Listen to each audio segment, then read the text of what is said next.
Bonjour tout le monde, bienvenue à un nouveau podcast de HDM Bike. Je suis Jason de Hockit.ca, votre communauté de sport sur deux roues, en compagnie de Julien Dosti de DM Bike. Comment ça va, Julien? Hey, salut Jason, ça va super bien. Excellent. Écoute, avec ce qui s'en vient, est-ce que je peux rouler à vélo en hiver? Ouais, écoute, très très bonne question aujourd'hui, en fait, avec cette belle température qu'on a, température hivernale. En fait, la réponse est oui, mais il y a quand même des restrictions. Donc, ce qu'il faut savoir, c'est que pour rouler l'hiver en vélo, je peux pas sortir mon vélo du cabanon et paf, aller rouler comme ça. Faut absolument là, que je laisse le temps là, à l'huile de se réchauffer dans les suspensions. Parce qu'en fait, le gros problème là, avec l'hiver, c'est vraiment au niveau de l'huile des suspensions. Si j'ai pas une huile qui est adaptée, mon huile va épaissir avec la température qui refroidit. Si je sors mon vélo du cabanon directement à moins 20 et que je saute sur le vélo, je peux carrément sauter mon damper parce que l'huile étant plus épaisse, avoir de la difficulté à passer à travers les valves. Mais dans ce cas-là, Donc, comment tu fais pour le réchauffer s'il était déjà dehors, ton vélo? en fait, c'est en allant rouler, en, en actionnant la suspension tranquillement, pas vite, faire en sorte que l'huile à l'intérieur va finir par se réchauffer à force de passer à travers les valves. Ce qui est important, c'est que la suspension ne mange pas comme un gros coup OK. d'un coup sec, direct en partant. Donc, il faut y aller de manière un peu progressive, là, faire rebondir un petit peu la suspension pour que l'huile se réchauffe à l'intérieur et se liquéfie un petit peu plus là, à ce niveau-là. Mais sinon, on peut aussi avoir un kit d'hivernation de notre suspension, donc d'avoir une huile et des seals qui vont être mieux adaptés à l'hiver, qui vont faire en sorte que notre suspension va bien fonctionner, même dans des températures très froides. Les fourches de fat bike, là, entre autres, là, Mhm. la Bluto a un kit pour l'hiver et la Manitou Mastodonte est vraiment adaptée pour l'hiver. Donc, ils vont avoir une huile particulière pour l'hiver et des seals qui sont mieux adaptés pour les températures froides. Donc, ces fourches-là, eux autres, ils peuvent être utilisés là, direct en sortant. Là, l'huile est déjà correcte à l'intérieur. Mais si j'ai déjà, bon, ma fourche, OK, elle est pas adaptée pour l'hiver en ce moment, est-ce que ces kits-là sont disponibles pour pas mal toutes les fourches, comme Fox ou RockShox, Suntour, peu importe ce qu'on a sur notre vélo? Est-ce qu'il y a moyen d'avoir ça online, d'acheter ça en magasin? Comment qu'on fait ça? De ce que je sache, là, au niveau des fourches standards, en fait, ce qu'il faut savoir, de un, c'est que si vous faites ce genre de modification-là, il va falloir la refaire au printemps pour remettre une Mhm. huile dite d'été. Au niveau des kits là, pour les fourches standards, écoute, à ma connaissance, il n'y a pas vraiment de kit là, qui se vend spécialement pour ces fourches-là. Euh, c'est sûr que, tu sais, si je regarde les fourches de fat bike, exemple comme une Bluto avec du 32 mm de stanchion, ben, probablement que le kit doit faire sur les autres fourches de 32 mm, mais à ma OK. connaissance, là, il n'y a pas de kit Fox ou de kit RockShox ou autre compagnie là, vraiment faite pour l'hiver outre que pour les fourches de fat bike, là. Puis moi, avec ma pauvre suspension arrière, là, s'il était dans le cabanon, je m'assois sur le vélo, déjà, je viens de mettre une grosse pression dessus, là. Je peux pas vraiment alléger mon poids pour être plus smooth avec un choc sur lequel je suis assis, là. Ben, Qu'est-ce qui va se passer avec l'huile? Elle va-tu défoncer presque automatiquement ou c'est safe quand même?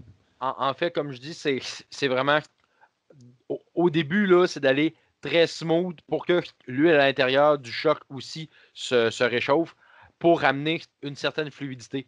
Mais ultimement, c'est certain, OK, que notre suspension ne travaillera jamais de façon optimale.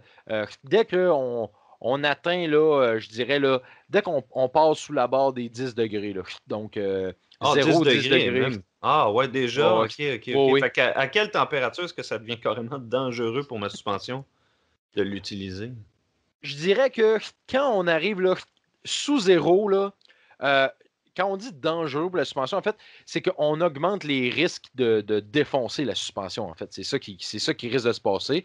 C'est pas, c'est un risque de bris là. C'est pas Mais un risque que vous autres, vous blessez en tant que rider, là, c'est que vous augmentez les risques de carrément défoncer votre suspension puis d'avoir besoin de la réparer. Là. Puis si mon vélo était dans le garage au chaud là, ou dans le sous-sol, je peux-tu le sortir, commencer à rider, puis pas trop m'inquiéter que la baisse de température, ou est-ce qu'à un moment donné, je suis aussi bien de m'acheter un vélo rigide ou un gros fat bike pour l'hiver? C'est quoi le meilleur investissement?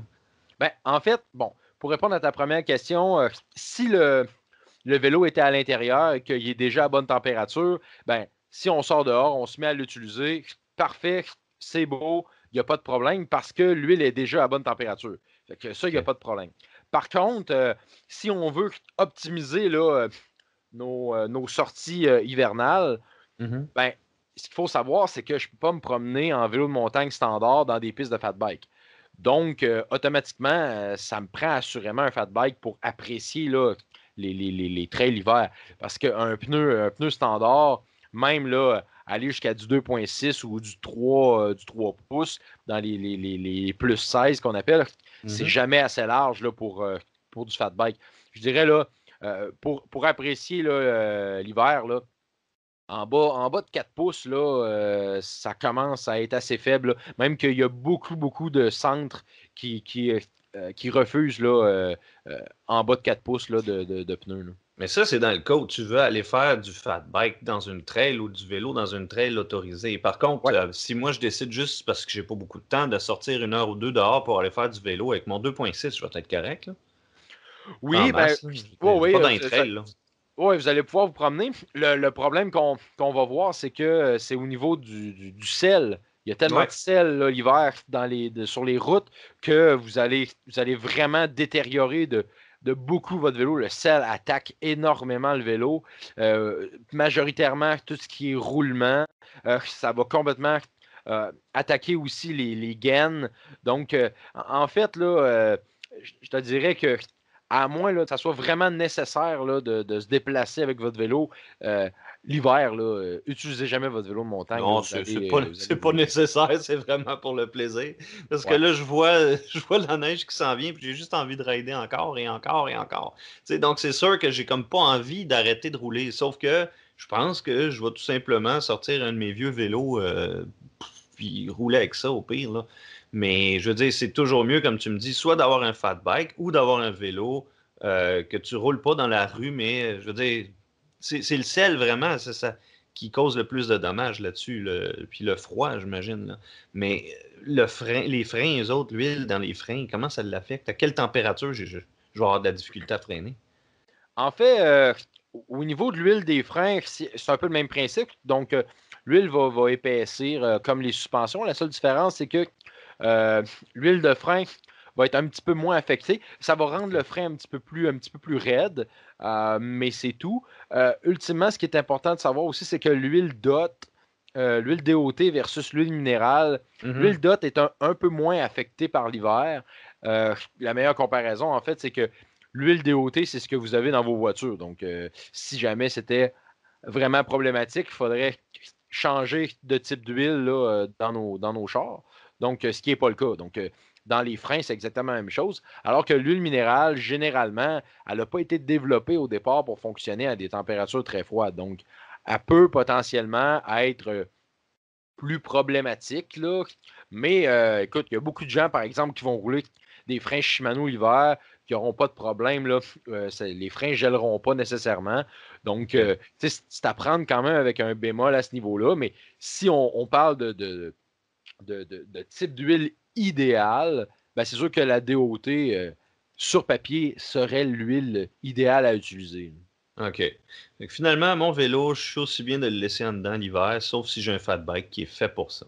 C'est en plein ça. OK, parfait. Écoute, pour moi, ça répond à ma question. Est-ce que, par contre, le sel, j'avais une autre question par rapport au sel, est-ce que ça affecte un type de frame en particulier, un matériau plus qu'un autre? Ben, en fait, ce qu'il faut savoir, c'est que la majorité des vélos sont en carbone ou en aluminium. Ouais. Donc, à ce moment-là, le sel a plus ou moins d'impact par rapport à ça, parce que le sel n'attaquera pas ces matériaux-là. Là OK. où le sel va vraiment avoir un impact, les roulements des roues, le bottom bracket, le headset, ça peut attaquer aussi la surface des disques. C'est vraiment là, ça qui va être attaqué en premier et qui va vraiment avoir un impact là, c'est vraiment sur le long terme. Là, c'est que passer un hiver complet à rouler dans le ciel avec votre vélo, vous allez voir que à la fin de l'année, à la fin de l'hiver, il y a beaucoup de pièces à changer là, qui ont été là, usées prématurément. Là. Puis parlant d'usure puis de corrosion, là, il y a beaucoup de gens hein, qui nous rapportent que après avoir passé l'hiver dans le cabanon, leur vélo avait de l'oxydation un peu partout, probablement à cause du chlore. Donc ça, c'est quelque chose que je ne savais pas du tout, que le chlore pouvait affecter autant là, les métaux, même sans y toucher directement. Là. Ouais, en fait, le chlore est très sous-estimé. Ce qui est important de comprendre, c'est vraiment au niveau de l'humidité. Donc, tu sais, dans un cabanon, l'hiver, il y a beaucoup d'humidité, on ne se le cachera pas. Donc, Ouais. si vous avez là, une chaudière de chlore avec des pocs de chlore ou du chlore en poudre, même si la chaudière est supposément hermétique, il y a quand même des vapeurs de chlore qui s'échappent que nous, on ne sentira pas nécessairement, mais qui vont quand même graviter dans l'air. Et avec l'humidité et tout, là, ça ne fait pas un beau mélange. Là, donc, faut vraiment, là, idéalement, là, sortez le chlore du cabanon. Par contre, de garder votre vélo dans le cabanon à moins 30 l'hiver, c'est pas dommageable. Là. Ah non, ok. J'aurais cru que ça aurait peut-être pu endommager quelque chose. C'est la suspension, justement. Moi, j'aurais peur pour ça, là. L'huile prend de l'expansion aussi à l'intérieur, comme c'est un liquide. Donc, j'imagine qu'en gelant, de toute façon, tout prend de l'expansion. Ben, en fait, Les liquides, je veux dire. l'huile dans les suspensions, elle gèle pas, pour commencer. OK. Euh, et même si mettons qu'il y aurait expansion de l'huile, le AFP dans les suspensions est là pour compenser ça. Quand vous roulez, juste quand vous roulez, il y a expansion de l'huile due à la température, il y a déplacement et tout. Donc, le AFP est là pour ça. Donc, ça, c'est assurément pas dommageable, même si potentiellement, il pourrait avoir euh, expansion, là, mettons que ça gèlerait ou peu importe. Donc, c'est pas problématique. L'autre chose aussi, c'est que ta suspension, le fait qu'elle est là sans bouger, ça change absolument rien dans sa vie. OK. Elle peut pas briser. La seule et unique chose qui pourrait potentiellement arriver, Mhm. c'est que les seals de la suspension vont geler, vont fendre, et la suspension va se mettre à couler. OK. Euh, Mais ça serait dans le cas où le vélo est positionné d'une manière où l'huile peut s'en aller vers le haut, ou bien c'est-tu quelque chose qui. Y a-t-il une position dans laquelle c'est plus dangereux? Je sais pas. non, non, non, OK. c'est vraiment juste le froid qui va causer ça. Et OK. après, quand vous allez sortir votre vélo, vous allez remarquer que la suspension coule. Par contre, ce qu'il faut savoir, c'est que euh, c'est pas quelque chose qui est courant, là. Donc, ça n'arrive OK. pas là, de façon régulière. Là. Ça reste là, des situations là, ici et là qui sont quand même là, sporadiques. Là. C'est pas quelque chose de très courant comme tel. Par contre, ça fait en sorte que moi, je recommanderais de quand. Parce qu'idéalement, on envoie nos suspensions rebuildées l'hiver. On n'envoie pas ça au printemps parce que tout le monde envoie ses suspensions au printemps. Donc, si on ne veut pas attendre 6 mois avant d'avoir nos suspensions, on est mieux d'envoyer ça pendant l'hiver. En plus, les compagnies ont le temps de commander les pièces nécessaires, ont le temps de faire une bonne job à vos suspensions. Ils ne sont pas à la course. Et moi, je recommanderais, dans le fond, si vous enlevez vos suspensions de votre vélo, vous envoyez ça pendant l'hiver, ben, gardez-les à l'intérieur. Comme ça évite que, même si vous avez fait rebuilder vos suspensions, que là, si les cils ils fendent à cause du froid, ben, vous allez être obligé de les renvoyer par la suite. Donc, ça évite là, justement cette problématique-là, en fait. Là. OK, OK, OK. Donc là, pour résumer, finalement, je peux rouler en hiver, mais si mon bike était dans le cabanon, il faut que je roule doucement jusqu'à ce que l'huile se réchauffe un peu. S'il est dans la maison, je peux sortir, il n'y a pas de problème, je peux rouler. Et puis, si je le laisse dehors, à ce moment-là, enlever le chlore dans le cabanon pour pas causer là, de problèmes d'oxydation ou de corrosion. Donc, en gros, c'est un peu ça, là. Exactement. Et tantôt, tu me parlais, bon, est-ce qu'il y a une position particulière qui peut être dommageable? Ouais, En fait, il n'y en a pas.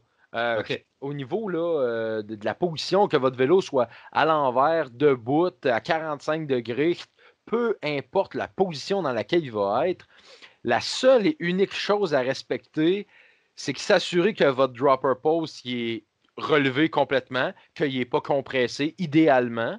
De ne pas suspendre le dropper post s'il est compressé, de suspendre par la selle compressée, parce que ça va chercher à l'étirer et là, vous pouvez le briser.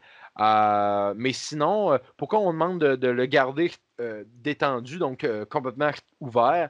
Encore là, c'est une question de seal, parce que quand que le dropper post est compressé, il y a plus de pression à l'intérieur, donc le seal est comme surchargé. Et là, s'il gèle, il y a plus de chances qu'il va se rompre pour briser. OK. Mais sinon, pour le reste, il n'y a absolument aucune restriction là, au niveau de l'hiver, là, la façon d'entreposer, là, la position d'entreposer de votre vélo.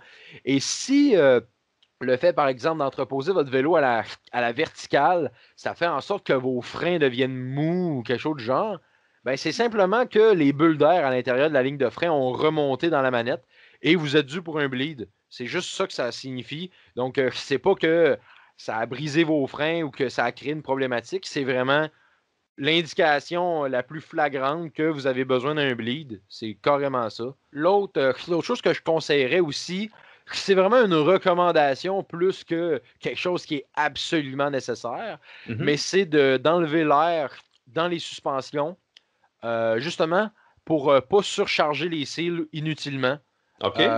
Parce que si le seal est surchargé et qu'il fait froid, il y a plus de risques de se rompre, justement, de casser. Donc, de retirer l'air des suspensions, ça ne demande pas grand-chose. Ça permet d'éviter tout problème. Et dans les pneus, même chose, de baisser la pression des pneus. Donc, pas la retirer complètement pour ne pas décoller le pneu du rim, mais de baisser la pression des pneus, là, ça peut être bon parce que, justement, si le pneu il gèle et il y a une surpression intérieure, il peut craquer plus facilement. Ah oui, le Donc, caoutchouc, il va tout le temps être sous tension, là, éventuellement, que le froid, il va craquer. c'est ça, exactement. Donc, OK. c'est plus un conseil que je donnerais là, que vraiment une nécessité là, à faire. Là. C'est un conseil d'amis, comme on dit. Excellent. Fait que, écoute, ça me met un petit peu plus, je veux dire, au courant de ce qui est bien ou pas bien de faire là, pour l'hiver en vélo. Donc, puis j'ai une question pour toi par rapport au trail de fat bike. J'ai parlé avec quelqu'un qui va faire carrément de la trail ou quasiment de la descente en fat bike. Y a-tu des monts où on peut aller puis monter et descendre comme on veut, comme en été? En fait, oui, il y a plusieurs centres au Québec là, qui offrent des circuits de fat bike. Là. Donc, plus que ça va, là, plus que les centres qui sont ouverts l'été offrent aussi du fat bike. Ça serait long de toutes les énumérer, mais vous pouvez faire. C'est sûr que vous ne pourrez pas faire du downhill en fat bike, mais des centres là, comme Sentier du Moulin ou Empire 47, là, où est-ce qu'on a quand même des longues descentes là, en fat bike. Il y en a d'autres aussi, là, mais pour nommer juste ceux-là, mais où est-ce qu'on va vraiment avoir des belles descentes qui vont se faire et des belles randonnées de fat bike. Donc, à ce niveau-là, là, oui, il y a moyen de faire des très belles randonnées là, en fat bike l'hiver. Là. Puis c'est-tu vrai que les crampons, c'est quasiment un must là, pour les pneus, même sur un fat bike? Tu veux dire, tu parles des studs là, Ouais, ouais, des en studs là, métal? Là? pour. Ouais, exactement, des studs. Ben, je sais qu'il y a des pneus qui viennent studder, puis d'autres pas. Ou qui Ouais, sont prêts à être cramponnés, dans le fond, là, mais ouais. ça fait vraiment. Ça fait-tu vraiment une grosse différence? En fait, ça va être très relatif à où tu roules, dans quelles conditions tu roules. Je pense pas que les studs soient nécessaires dans la majorité des situations. En fait, ça peut permettre de rattraper certaines situations qui vont être un petit peu plus problématiques là, dans certains sentiers où est-ce que là, ça va être plus glacé, etc. Donc, Ouais, c'est plus efficace à la glace qu'ailleurs, là, faut dire. ouais, c'est ça exactement. Mais de façon globale, la majorité des sentiers au Québec se tiennent quand même plus sur la neige que sur la glace. Ah, ok, Par ok. contre, il y a quand même beaucoup d'endroits là, où les studs vont être quand même là, très appréciables. Mais tu sais, c'est un peu comme sur les voitures. Tu sais, il y a majoritairement plus de voitures qui sont sur des pneus d'hiver Oui. qui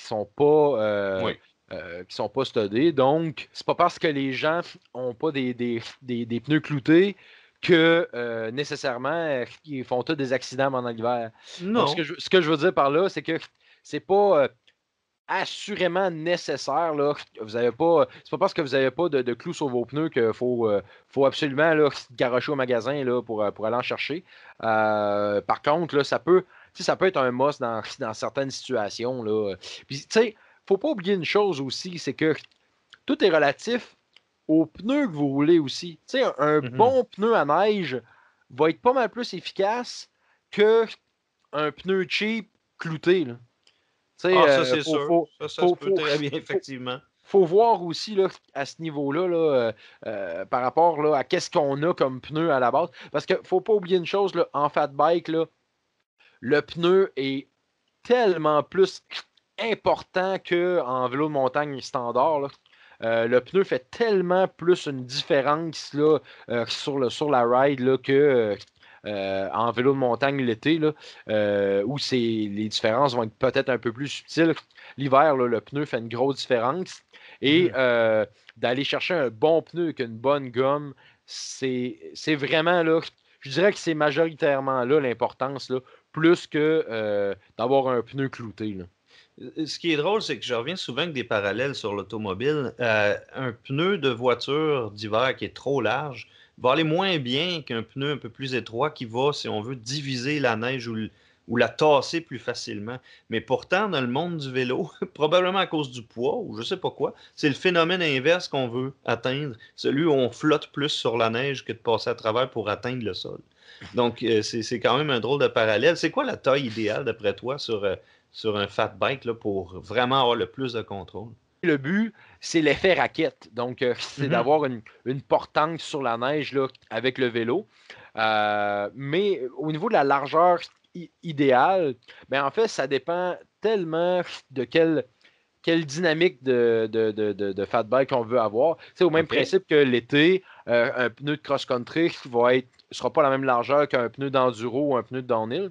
Donc, en fat bike, c'est un peu le même principe. La seule chose qu'il faut respecter, c'est vraiment la largeur minimale que les centres vont demander, qui souvent est 4 pouces. Donc, j'avais vu ça. Donc, c'est ça, c'est la largeur minimale qu'ils demandent. Donc, c'est la seule chose vraiment à respecter. Sinon, pour le reste, rendu là, c'est tellement un choix personnel, ça serait difficile pour moi là, de vous dire, hey, tout le monde, là, allez vous acheter du 4.5, là, c'est vraiment la largeur idéale. Ça dépend de tellement de facteurs, là, comme en vélo l'été. Personnellement, je roule du 2.4. Mais est-ce que je roule du 2.4 parce que les pneus que je voulais se faisaient en 2.4? Mais je pense pas qu'il faut magasiner un pneu totalement avec la largeur. Je pense qu'il faut y aller avec le pneu de façon globale, là, plus que focusser sur une largeur précise. Ouais, mais quelqu'un qui ne le sait pas, là, quelqu'un qui s'achète un fat bike, bon, ok, c'est sûr, le fat bike, il vient avec des pneus. Mais admettons qu'on va avoir une première expérience, admettons qu'il vient avec des 4 pouces. Mais là, je me dis, serais-tu mieux que du 4,5 ou du 5? Ça revient cher un peu d'investissement juste pour tester, voir si c'est plus agréable ou si la réponse est meilleure. Je veux dire, sur quoi est-ce qu'on se base pour savoir, OK, est-ce qu'un pneu de 5 pouces de large va avoir un comportement radicalement différent par rapport à un 4? En fait, là, le meilleur conseil que je peux vous donner, c'est emprunter le fat bike d'un ami ou louer-en un avec des pneus plus larges parce que il n'y a pas. C'est à peu près impossible là, de répondre à cette question-là de façon très précise parce que c'est tellement relatif d'une personne à l'autre. Encore là, comme les pneus de vélo de montagne l'été, je peux pas là, vraiment dire de façon là, directe, là, c'est ça que ça vous prend. C'est sûr que il y a des logiques quand même. Là. On s'entend que vous allez plus apprécier là, telle grosseur, telle largeur de pneus. Malheureusement, c'est d'en essayer. C'est plate, mais le vélo, c'est beaucoup comme ça. Donc, soit qu'on. Ouais, c'est ça exactement. Soit qu'on sort l'argent de sa poche ou on a un ami qui nous permet de au moins essayer un peu pour pouvoir comparer un peu le type de pneu et la grip pour faire le meilleur choix possible. Là. Mais à part essayer, là, il n'y a vraiment pas beaucoup de conseils qu'on peut donner là, par rapport à cette question-là précisément. Là. Ben, effectivement, je trouve que tout ce qui a rapport avec le vélo est beaucoup basé sur l'expérience qu'on en fait nous-mêmes. Je veux dire, je vais essayer le vélo d'un ami, puis je vais peut-être préférer le mien ou peut-être tomber en amour avec le sien d'un coup. T'sais? Fait que c'est là aussi qu'on ne le sait pas trop. Une fois qu'on a une machine à nous, est-ce qu'on s'habitue tant que ça avec à se dire, ben, moi non, je suis correct, tu sais, mais pourtant, des fois, on va essayer des affaires puis on dit, oh my God, OK, si j'avais su, j'aurais changé avant, tu sais. J'imagine que c'est un petit peu la même chose avec le type de pneu qu'on veut utiliser là, sur un fat bike. Moi, personnellement, j'ai même pas encore essayé un fat bike, mais je serais très, très curieux d'essayer ça sur la neige. J'aimerais vraiment ça essayer cet hiver.